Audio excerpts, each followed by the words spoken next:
अस्सलामुअलैकुम दोस्तों, कैलकुलस की बुक एक्सरसाइज नंबर 7.7 और आज हम करेंगे क्वेश्चन नंबर 2। क्वेश्चन नंबर 2 की स्टेटमेंट हम लिख लेते हैं। x is equal to a cos t plus t sin t, इसे 1 का नाम दे देते हैं, और y is equal to a sin t minus t cos t, और a ग्रेटर देन है 0 से। हमें स्टेटमेंट है x और y के इक्वल दी गई है, तो इस सिचुएशन में कौन सा फार्मूला यूज़ करेंगे। मैं आपको फार्मूला लिख के दिखा देता हूँ, फिर आपको समझ आ जाएगी कि हमने फाइंड क्या क्या करना है। इस सिचुएशन में हम फार्मूला यूज़ करेंगे रो इज़ इक्वल टू, हम लिखेंगे दी रिक्वायर्ड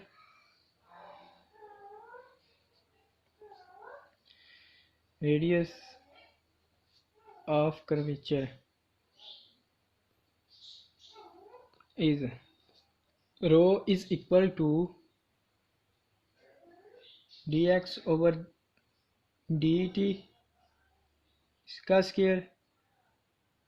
क्योंकि दोस्तों इसमें एंगल t है तो इसलिए dt लगाया मैंने, प्लस dy बाई dt इसका स्क्वायर, और इस सारे की power 3/2 over dx over dt multiply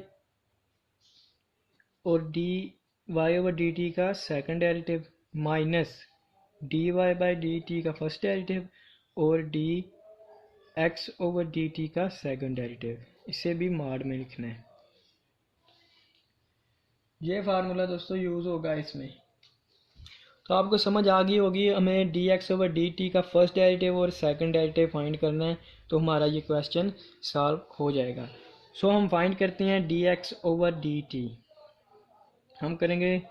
differentiate 1 with respect to t, dx over dt is equal to, दोस्तों a तो कांस्टेंट है ना, तो cos t का derivative minus sine t plus, अब यहाँ दो फंक्शन है, एक t है और एक साइन t, यहाँ पे प्रोडक्ट रूल लगेगा। So first same t same, second का डेरिवेटिव साइन का derivative cos t plus second same, इस बार sine same, sine t same आ जाएगा, और फर्स्ट का डेरिवेटिव t का डेरिवेटिव 1 होता है तो 1 लिखने की ज़रूरत नहीं है। सो दोस्तों ये साइन t है, ये माइनस साइन t है, जो कैंसिल हो गए, और हमारे पास dx ओवर dt आ गया a t cos t।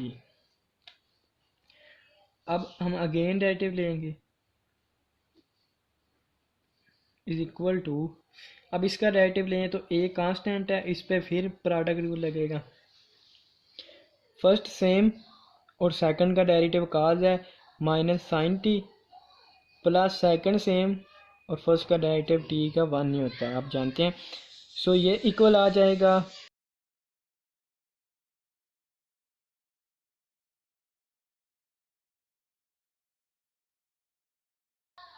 अब हम करते हैं differentiate 2 with respect to theta, differentiate 2 with respect to t,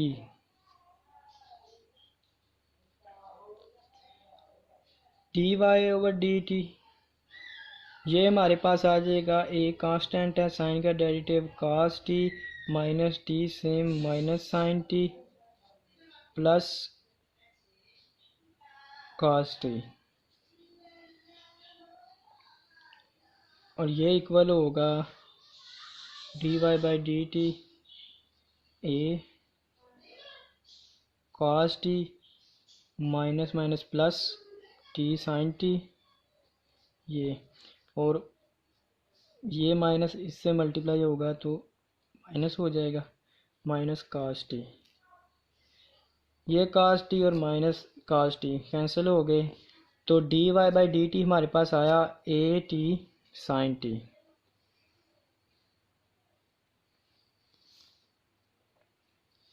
अब सेकंड डेरिवेटिव लेंगे डी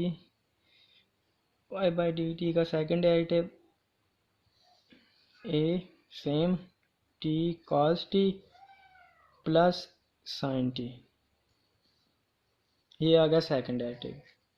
अब सिंपली हम इसे पुट करते हैं इस इक्वेशन में, इसे हम ए का नाम दे देते हैं। सो हम लिखेंगे नो इक्वेशन ए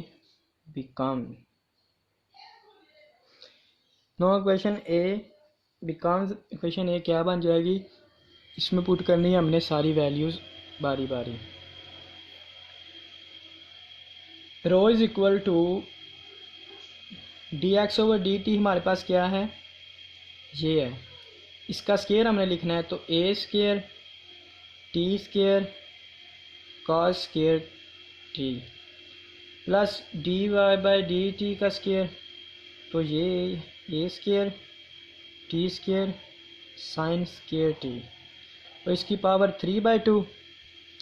और अब हमने ओवर में जाना है, ओवर में हमारे पास d x over d t लिखना है हमने, वो d x over d t ये है ए टी कॉस टी, और साथ d y by d t का सेकंड डेरिवेटिव ये है a t cos t plus sine t, और अब माइनस लगाना है हमने, माइनस लगाया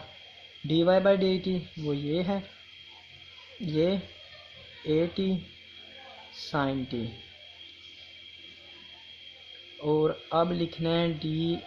एक्स ओवर डी टी का सेकंड डेरिवेटिव ये ए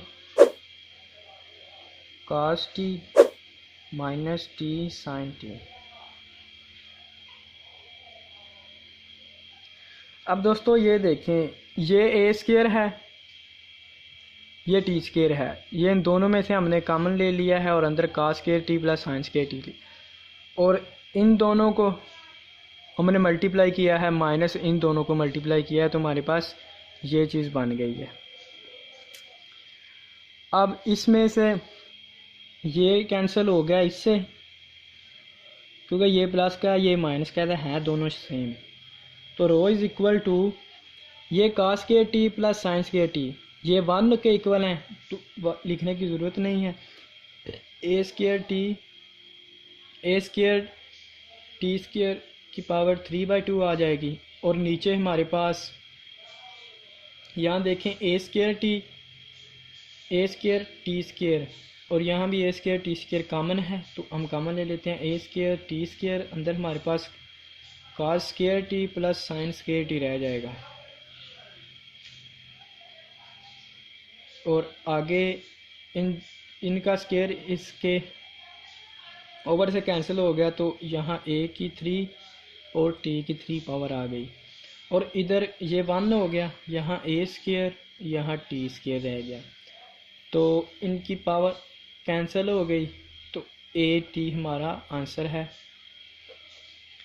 उम्मीद है आपको समझ आ गई होगी, तो मिलते हैं नेक्स्ट क्वेश्चन में, तब तक के लिए अपना ख्याल रखिएगा, खुदा हाफिज़।